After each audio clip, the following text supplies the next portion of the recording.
स्तरीय महाजनवरी 2025 में आप सबका शैक्षिक संवाद में स्वागत, अभिनंदन। फरवरी नहीं, हे सर फरवरी आज में 1 फरवरी आयोजित किया जा रहा है, पर जनवरी माह का है क्योंकि ओलंपियाड की परीक्षा थी, इसलिए ये प्रशिक्षण थोड़ा सा लेट हुआ, पर ये महाजनवरी 2025 को ही रहेगा। तो मैं सहजकर्ता अर्चना ठाकुर आप सभी का इस शैक्षिक संवाद जन शिक्षा केंद्र स्तरीय कैंपेन में स्वागत और अभिनंदन करती हूँ।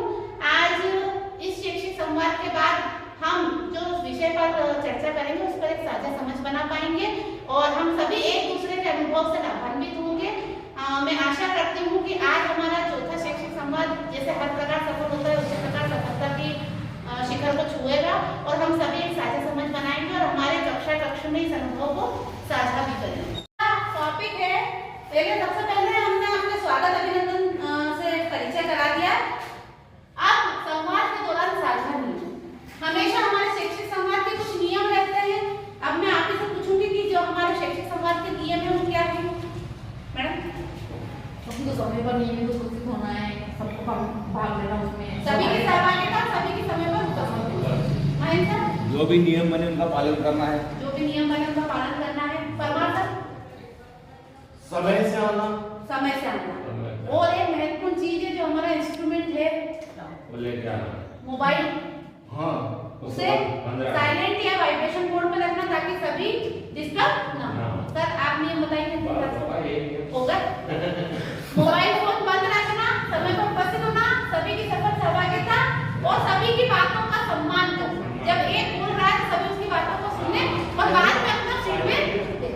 ठीक है, आपका परिचय, सभी अपना परिचय देंगे। सबसे पहले सर्वप्रथम मैं स्वयं से प्रारंभ करती हूँ। मैं आज के शैक्षिक संवाद की सहजकर्ता अर्चना ठाकुर, मैं शासकीय कन्या माध्यमिक विद्यालय पिवड़ाई में पदस्थ हूँ और मैं शिक्षक नहीं होती तो क्या करती। आज का यही आपका परिचय का है विषय कि अगर हम शिक्षक नहीं होते तो हम क्या होते। तो यदि मैं शिक्षक नहीं होती तो मैं कोई आईएएस ऑफिसर के लिए प्रतिभागिता करती और आईएएस ऑफिसर का मेरा सपना था कि वो मैं बनती और उसमें आगे बढ़ती। अब इसी परिचय की श्रृंखला में हम प्रतिभागियों से परिचय लेंगे। मैडम आप अपना परिचय दीजिए। मैं सुनीता अवसरकर पालक पिवड़ाई प्राथमिक माध्यमिक विद्यालय में हूँ और मैं अगर शिक्षक नहीं होती तो कुछ कोचिंग पढ़ाती या कुछ और दूसरा लाइब्रेरी। मैं महेंद्र पटेल दशहरा मैदान कंपेल में पदस्थ हूँ और यदि मैं शिक्षक नहीं होता तो मैं कक्षा किसान में। कुछ उद्देश्य हमेशा रहते हैं जो आपको बताए जाते हैं, जैसे 370 का अनुपात है। हम यहाँ जो चर्चा कर रहे हैं वो हमारे कक्ष में लागू करेंगे। दूसरी बात, एक दूसरे के अनुभव को साझा करेंगे और जो हम यहाँ चर्चा कर रहे हैं उससे सभी लाभान्वित हो, यही हमारा उद्देश्य रहेगा। हमारे बच्चे लाभान्वित हो सर्वप्रथम, क्योंकि शैक्षिक संवाद का उद्देश्य ही है कि हम बच्चों के लिए कुछ नवाचार कर सकें। अब पिछले संवाद का प्रस्तुतिकरण, आप में से कौन बताएगा कि पिछले संवाद हमारा किस टॉपिक पर हुआ था और आपको उसमें कक्षा में क्या लाभ हुआ? समूह में बैठा कर पीयर लर्निंग था। हाँ, मैं सर अपना शेयर करेंगे कि पीयर लर्निंग से बच्चों को क्या फायदे होते हैं कक्षा में, उन्हें क्या फायदा हुआ, क्या लाभ हुआ कक्षा में। आइए आपका स्वागत है, आ जाइए। ज्यादा जिज्ञासु, तो यही था पीयर लर्निंग, हम सबने अपने कक्षा में करी है और हमारे बच्चे समूह में ज्यादा अच्छे तरीके से कार्य करते हैं। तो पिछले संवाद का पोस्ट वर्क जो आपने करा है पीयर लर्निंग, वो सफलता से आपको लाभान्वित भी करा होगा क्योंकि बच्चों से ज्यादा जल्दी सीखते हैं। तो हमने पीयर लर्निंग को सफलतापूर्वक अपने कक्षा में लागू भी करा है। ठीक है, आज का जो संवाद है वो टॉपिक आपको 2 स्टोरी पढ़ने के बाद पता चलेगा। मैं महेंद्र सर को ये टॉपिक दे रही हूँ, केस स्टडी। ये केस स्टडी महेंद्र सर पढ़ेंगे और आप सब अपने इसके जो प्रश्न है उस पर आप लोग चर्चा करेंगे। महेंद्र सर जोर से पढ़िएगा, सबको समझ में आएगा। Case study first. गगन कक्षा पहली में पढ़ता है। उसके पापा फल की दुकान चलाते हैं और मम्मी अपने खाली समय में पड़ोस की महिलाओं के कपड़े सिलती है। गगन के मम्मी पापा पढ़े लिखे नहीं है, वे सिलाई और दुकान से अच्छी कमाई कर लेते हैं और अपने बच्चों की अच्छे हाथ मुंह धोकर थोड़ा आराम करता है। उसके बाद उसकी माँ उसे पढ़ने के लिए बिठाती और खुद सिलाई करती है। गगन के मम्मी पापा को पुराने गाने बहुत पसंद है। दुकान में और शाम को घर में वो दोनों अक्सर पुराने गाने गुनगुनाते रहते हैं। गगन एक दिन पापा से कहता है, पापा आप ये गाने कैसे सीखते हैं? हमारी मैडम के पास गानों की एक किताब है, क्या आप भी ये गाने किताब पढ़ कर सीखते हैं? पापा नहीं बेटा, मुझे तो पढ़ना ही नहीं आता है, मैं तो ये गाने टीवी या फोन में सुनकर सीखता हूँ। गगन, पापा मुझे जब आप गाना गाते हो तो बहुत अच्छा लगता है। पापा, अच्छा तो मैं रोज तुझे एक गाना सुनाऊंगा। गगन, तो सुनाइए ना पापा। चंदा है तू, मेरा सूरज है तू, ओ मेरी आंखों का तारा है तू। गगन, पापा आंखों का तारा मतलब?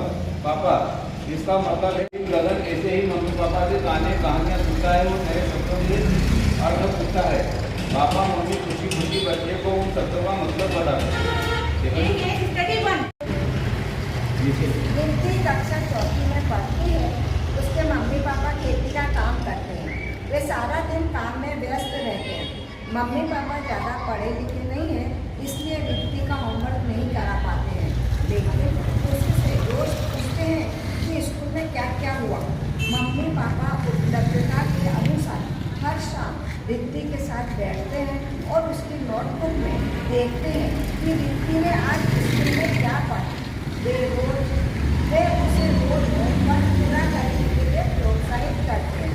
रिद्धि की मम्मी उससे समय समय पर पूछती रहती है कि उसे कापी पेंसिल या किसी और चीज़ की ज़रूरत तो नहीं है। मम्मी पापा समय समय पर रिद्धि के शिक्षकों से मिलते रहते हैं और उसकी शिक्षा में किस प्रकार मदद करते हैं, ये आपको बताना है। आपने पढ़ा कि गगन के पापा उसको टेप रिकॉर्डर पे गाने सुना रहे हैं। उसके बाद वो पूछता है कि इसका मतलब क्या है, तो उन्हें आंखों का तारे का मतलब बता।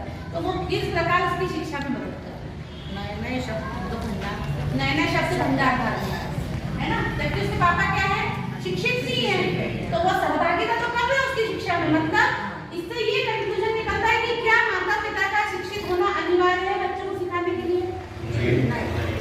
मतलब कौन हाँ कौन ना बोल रहा है? नहीं। मतलब अगर माता पिता शिक्षित ना भी हो तब भी वो मदद कर सकते हैं। तो वो कैसे कर सकते हैं? एक उदाहरण तुमने दे दिया कि वो गाने के माध्यम से सिखा रहा है। अब आप बताइए कि अगर माता पिता शिक्षित नहीं होता तो आपके यहाँ वो किस प्रकार मदद करते हो? रोज का पूछ के मैडम, बच्चों से रोज मतलब रोज फीडबैक लेते हैं। हाँ। और ये मैडम ने जो उन्होंने उनके जीवन में अनुभव किया है, वो जो व्यवहारिक ज्ञान है, जैसे हमारे पुराने जो बुजुर्ग थे, उनको केवल एक चीज पढ़ना आती थी और वो थी रामायण। वो मतलब साक्षर नहीं थे, लेकिन उसके बावजूद लोग कहते हैं कि यार वो रामायण पढ़ लेते थे। तो इसका मतलब ये है कि वो उस चीज से जुड़े हुए थे। उसको उन्होंने पढ़ने के बजाय अपन कहते हैं मालूम है क्या बढ़िया पर बढ़िया नहीं, तो उन्होंने उसको पढ़ने के बजाय उसको पूरा उसको आत्मसात किया। और इसी प्रकार उसी का उदाहरण वो अपने बच्चों को देख के प्रेरित कर सकते हैं और उसको शिक्षित कर सकते हैं। और आपने गणित देखा है, जो आज भी शिक्षित नहीं उनका गणित हमसे भी ज्यादा है। तो बच्चे अपने घर परिवेश में उन्हीं से सीखते हैं। दैनिक जीवन में जितनी भी व्यवहारिकता सीखी वो किससे सीखी उन्होंने? जैसे बोला जाता है ना कि बच्चे की प्रथम पाठशाला उसकी माँ होती है। तो जब बच्चा हमारे पास आता तो पूरा तो आता नहीं है, उसको ये भी मालूम है छोटा कौन सा बड़ा कौन सा है, सभी व्यवहारिक तो इससे कंक्लूजन निकलता है कि माता पिता का शिक्षित होना अनिवार्य नहीं है। एक तरीका और है, अगर कोई साझा रिद्धि के मम्मी पापा उसकी शिक्षा में किस प्रकार सहभागिता करते हैं, इसमें वो तरीका इंप्रूव होगा। आपने रिद्धि का भी सुनी स्टोरी, तो रिद्धि के मम्मी पापा क्या करते थे उसके लिए? उनको उससे रोज पूछा करते थे उससे मैडम ने क्या उसकी सारी व्यवस्था है। हमारे यहाँ भी माता पिता भले ही शिक्षित नहीं है पर स्टेशनरी की व्यवस्था तो करके दे रहे हैं, कॉपी पेन पेंसिल। इस प्रकार क्या हो रहा है, उनकी सहभागिता तो हो रही है। अगर वो ये सहभागिता नहीं करे तो आज बच्चा हमारे पास पढ़ नहीं सकता। तो इसमें दो केस स्टडी बताइए। एक में माता पिता, एक और अंतर है कि रिद्धि के मम्मी पापा उसके स्कूल में जाकर टीचरों से पूछ रहे हैं, बातचीत करते हैं, पर गगन के मम्मी पापा नहीं पूछ रहे। तो इसमें रिद्धि के मम्मी पापा का एक नवाचार ये है, गगन के माता पिता की एक जो सबसे अच्छी चीज है, जो हमारी जो सीखने की 4 स्किल्स है, उसमें सबसे पहली जो स्किल्स है वो ये कह रहे हैं कि सुनने से सीखोगे। ये बात सही बोली सर। आप सुनने से सीखोगे। अगर वो बच्चा इसको माता पिता साक्षर नहीं है, लेकिन वो कह रहे हैं कि टीचर अगर बोल रहा है क्लास में, अगर आपको सुन भी लोगे तब भी आपको बहुत कुछ ज्ञान हो जाएगा। ये बात ज्ञान से भी वो बता सकते हैं। तो अब ये है कि माता पिता का साक्षर या शिक्षित होना आवश्यक नहीं है। माता पिता का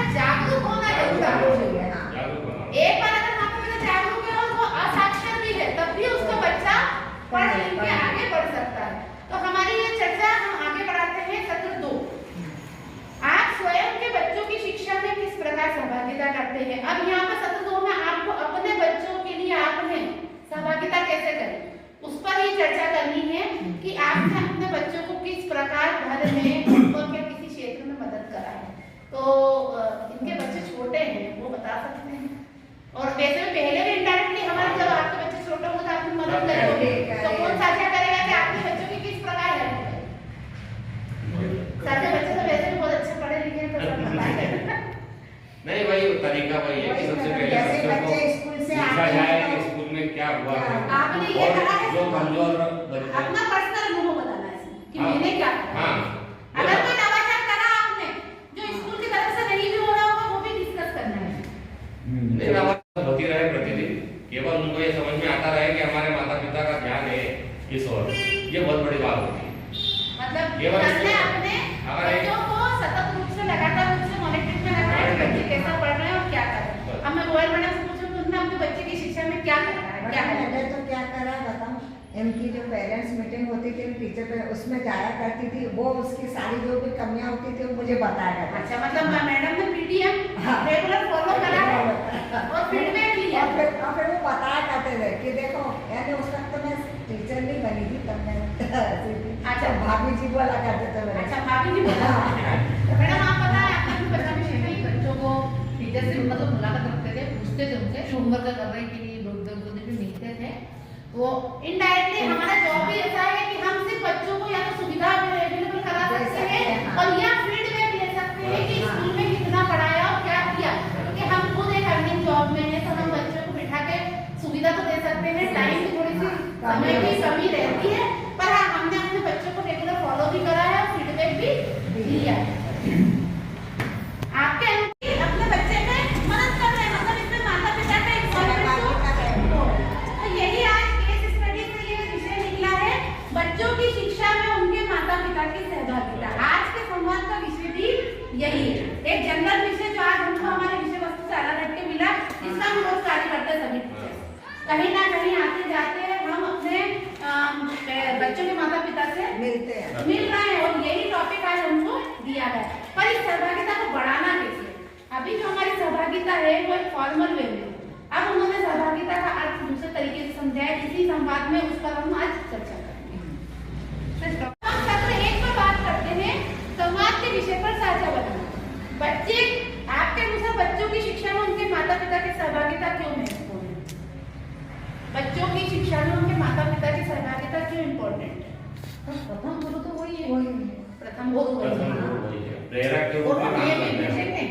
सहभागिता के नियमित भेजेंगे तो बच्चों को मतलब अगर वो बच्चों को नियमित स्कूल भेजेंगे, जैसा मैडम कह रहे हैं कि बच्चों को नियमित स्कूल भेजेंगे, नियमित उनसे पूछेंगे तो बच्चे को भी ये रहेगा कि आपके पूछेंगे पापा क्या स्कूल में क्या हुआ, तो बच्चा ध्यान रखेगा कि ये मुझे बताना है इसलिए ये करना भी। ठीक है। क्या बच्चे की शिक्षा में सहभागिता के लिए माता का शिक्षित होना अनिवार्य है? शिक्षा में माता पिता किस प्रकार सहभागिता कर सकते हैं? आपके हिसाब से हमारे जो बच्चे उनमें माता पिता और किस प्रकार सहभागिता कर सकते हैं? क्या अलग कर सकते हैं? मैडम जैसे भी मेला लगा, अभी मेले में से उनके पेरेंट्स को बुलाया, एफएलएन मेला लगा था, हाँ। उसमें माताओं की कार्यशाला भी करी और बुलाया भी, उसमें बुलाया, तो उसमें सहभागिता करी। हाँ, और बहुत सारी माताओं ने क्या बच्चों के साथ में लग के उसको बताते भी रहे, उनको ये भी बताया उन्होंने। और एक सबसे बड़ा काम ये है कि वो कम से कम बच्चों को स्कूल भेज दें। भेज रहे स्कूल भेज ये बहुत बड़ी- हमारा सबसे बड़ा चैलेंज है नियमित कि उपस्थिति। माता पिता अगर स्कूल भी भेज दें केवल तो भी उनकी बहुत बड़ी सहायता हो जाएगी। हाँ, तो मतलब ये है कि माता पिता की शिक्षा में सबसे बड़ी सहभागिता उनकी नियमित उपस्थिति के रूप में कर सकते हैं हाँ। और उनका फीडबैक हमसे अगर मासिक बैठक में वो जान ले हाँ। और उसके हिसाब से उस बच्चे पे जागरूक रहेंगे तो ज्यादा हमें मदद मिलेगी। और मैडम विद्यालय ये स्तर पर सबसे सहभागिता सुनिश्चित करने के लिए आप क्या प्रयास करेंगे, क्या करते हैं? क्या करते हैं हम अपने माता पिता को इन्वॉल्व करने के लिए? फोन कर करके उनको बुलाया, हम कुछ फोन करते हैं, ग्रह संपर्क करते हैं, फोन पे संपर्क करते हैं। और कि अभी 2-4 ऐसे आयोजन हुए हैं जिसमें माता पिता खुद ही सहभागिता कर रहे हैं, जैसे 15 अगस्त, 26 जनवरी, पे आए एफएलएन मेला, कार्यशाला,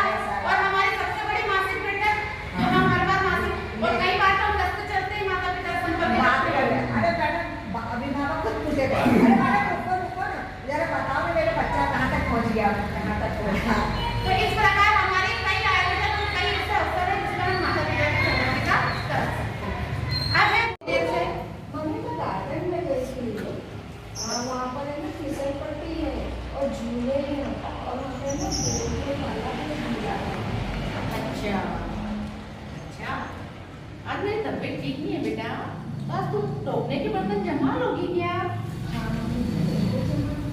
अच्छा, तो फिर जब बनेगा है ना? कैसे जमाओगे? छोटा बड़ा कैसे जमाओगे? मम्मी हाँ। पहले ना छोटे छोटे कटोरे में आटे रख दो, अच्छा हाँ फिर पीछे बड़े बड़े हाँ और फिर पीछे गिलास रख दो। नहीं आया यार, मुझे ट्रेनिंग में 2 मिनट बाद लगा हूँ हाँ, पूछूँ और इनको बीन भी लेना है ना? ठीक है। ज़्यादा तो नहीं हुए? हाँ ठीक है ठीक है। मम्मी छोटी कटोरियाँ तो 4 है। अच्छा और बड़ी वाली कटोरी में इसमें 6 है और गिलास है वो 5 है। बराबर है ना? हमने देखा कि एक माता अपने बच्चे को बर्तन जमाने का कह रही है, उससे बच्चा क्या सीख रहा था? क्या सीखा बच्चे ने? छोटा छोटा बड़ा हाँ और बड़ा विभाजन, संख्या ज्ञान भी सीखा, हाँ। कितनी कटोरी थी और कितना गिलास गिलास थे, हाँ। है ना? और वर्गीकरण भी सीखा, वर्गीकरण वर्गीकरण सीखा कि कटोरी अलग कर दी, गिलास अलग कर दी, तपेलियां अलग कर दी।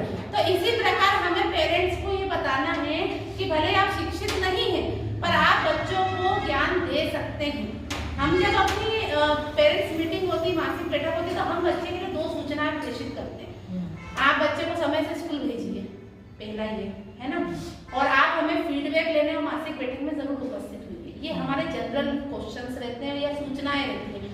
अब हमें सहभागिता करने का अपना तरीका बदलना है। इस शैक्षिक संवाद का उद्देश्य है कि सहभागिता तो हो रही है पेरेंट्स की, पर आप हमें उनको ये बताना है कि जो ज्ञान आपके पास है, तो बच्चा आपसे घर के परिवेश में भी हमारी पढ़ाई हुई चीजों को सीख सकता है। आप सिखा सकते हैं। आप ये मत समझिए कि आप शिक्षित नहीं है कि आप बच्चे को गणित और हिंदी ज्ञान दे सकते हैं। तो आप बच्चे को किसी दैनिक कार्य जीवन में ये ज्ञान दे सकते हैं। जैसा ये जो गतिविधि हुई, ये हर बच्चा अपनी माता के साथ करता है, पहली दूसरे का बच्चा करता है। तो हमें उन्हें यही इसी अदर्य में मासिक बैठक में बताना है कि आप किसी भी तरीके से अपने बच्चे को कोई भी शिक्षा दीजिए। अभी तक सिर्फ हमारी सूचना संप्रेषण उपस्थिति पर रहता था, अब हमारा संप्रेषण होना चाहिए कि बच्चा आपसे क्या क्या सीख सकता है या आप उसको हिसाब से क्या क्या सिखा सकते हैं। जैसे हमने देखा कि माताएं आकार, गिनती, वर्गीकरण, ये सब समझा सकते हैं। मसालों के डब्बे और मिर्ची, हल्दी, कलर, आकार और वजन भी 1 किलो शक्कर लेके जैसे जाए बच्चे किराने के सामान लेने जाते हैं, थोड़ा सा अपना चर्चा का विषय परिवर्तित करके उनको इस धारा से जोड़ना है कि आपको बच्चे को ये जो चीजें आपको आती है। जैसे बहुत से लोग टोकरी बनाते हैं, है ना, तो टोकरी बनाने में उनका जो लॉजिक है, तो उनका बच्चा टोकरी बनाना कैसे सीख जाता है? अपने आप झाड़ू बनाना, टोकरी बनाना कैसे सीखता है? मिस्त्री के बच्चे को नकदी कैसे आ जाती है? इसी हिसाब से आती है कि वो बच्चा अपने माता पिता को देख रहा था। उनको ये समझाना कि आपको जो हुनर आता है उसको आपको बच्चे को वो ज्ञान देना। अब हमारी दूसरी रोल प्ले गतिविधि है, बच्चा दूसरी कक्षा में पढ़ता है, माता पिता मकान निर्माण मिस्त्री का काम करते हैं, तो माता पिता बच्चे को अपने काम से संबंधित कुछ जानकारी या कैसे सिखा सकते हैं। तो इसके लिए मैं आमंत्रित करूंगी महेंद्र पटेल सर और राकेश सर को कि वो आए और एक रोल प्ले गतिविधि। चलिए, अब हमारी जो दूसरी गतिविधि है वो शुरू हो रही है। महेंद्र पटेल सर और राकेश सर उस गतिविधि को, रोल प्ले गतिविधि को संपन्न करेंगे। अब बेटा तगारी के बारे में जानता तू? नहीं पापा, नहीं पापा, फिर कैसे तगारी के अंदर माल कैसे बनाएंगे, अपन मकान बनाएंगे, तो फिर नकदी कैसे करेंगे टेप से, जानता तू उसके बारे में? पापा नहीं बच्चा है। सर इसमें वो हाँ, मतलब अपन जैसे टेप से नापते ऊंचाई लंबाई चौड़ाई पूरा ज्ञान देता अपने को। मेरे पापा भी ऐसे थे, बगैर पढ़े लिखे, मैं भी उनके साथ सीखा। तो तुमको भी सीखना है अपना पूरा मिस्त्री का काम, मकान बनाने का। वहाँ देखना चलना मेरे साथ में, कैसे मकान बनाते अपन, गिट्टी चूड़ी सीमेंट सब साथ में मिलाते, पानी के साथ छत भरते हैं उसको, तो सारा नॉलेज मिलना चाहिए।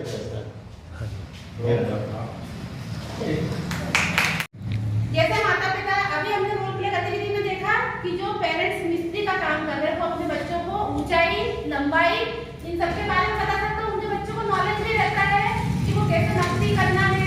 और जैसे इसमें 2D 3D आकृति भी बता सकते हैं, ईंट ले सकते हैं, उसके किनारे कोने गिनवा सकते हैं। तो हमको पेरेंट्स को ये बताना है कि आपको जो ज्ञान है वो बच्चों से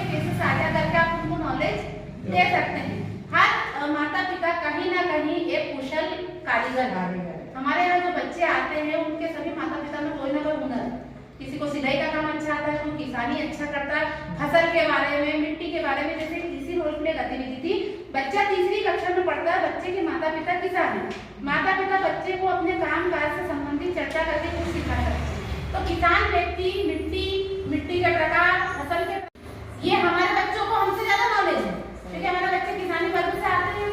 तो आप उनको मालूम है कि कौन सी फसल ठंड में लगती है और कौन सी गर्मी में, और ये कैसे सीख रहे हो अपने माता पिता से दैनिक जीवन में। अब एक चौथी बच्चा तीसरी कक्षा में पढ़ता है, बच्चे के माता पिता घर में उसके साथ पढ़ाई और स्कूल से संबंधित बातचीत कर उसकी शिक्षा में सहभागिता दिखाते हैं। अब ये कैसे करेंगे? बच्चा तीसरी कक्षा में पढ़ता है, बच्चे के माता पिता उसके साथ पढ़ाई से संबंधित कुछ बातचीत कर उसकी शिक्षा में सहभागिता दिखाते हैं। मतलब पेरेंट्स अपने बच्चों से पूछ रहे हैं कि स्कूल में क्या हुआ, आज तूने क्या होमवर्क करा, टीचर ने क्या पढ़ाया। तो अगर बच्चे के माता पिता जागरूक हैं तो उसके लिए भी बहुत जरूरी है कि वो अगर ऐसे नहीं सिखा पा रहा तो ऐसे पूछ के भी वो अपनी सहभागिता कर सकता है। तो ये 4 तरीके से रोल प्ले गतिविधि के जिसमें आपको बताया गया कि ऐसी ऐसी परिस्थितियों में दूसरी तीसरी कक्षा में पढ़ने की आई हूँ, तो इसीलिए मैं तो कुछ एक्टिविटी पे बता असल में सबको यही लगता है दीदी, जो अभिभावक या माता पिता पढ़े लिखे नहीं होते ना, उनको लगता है कि अगर हम बच्चों का होमवर्क नहीं करवा पाते हैं, उनकी किताब कॉपी में कुछ लिख नहीं पाते हैं या उसका लिखा हुआ पढ़ नहीं पाते हैं, तो हम कोई मदद नहीं कर पाएंगे। हम खूब मदद कर सकते हैं। कैसे कर सकते हैं वो आज हम बात करेंगे, और मदद ऐसे कर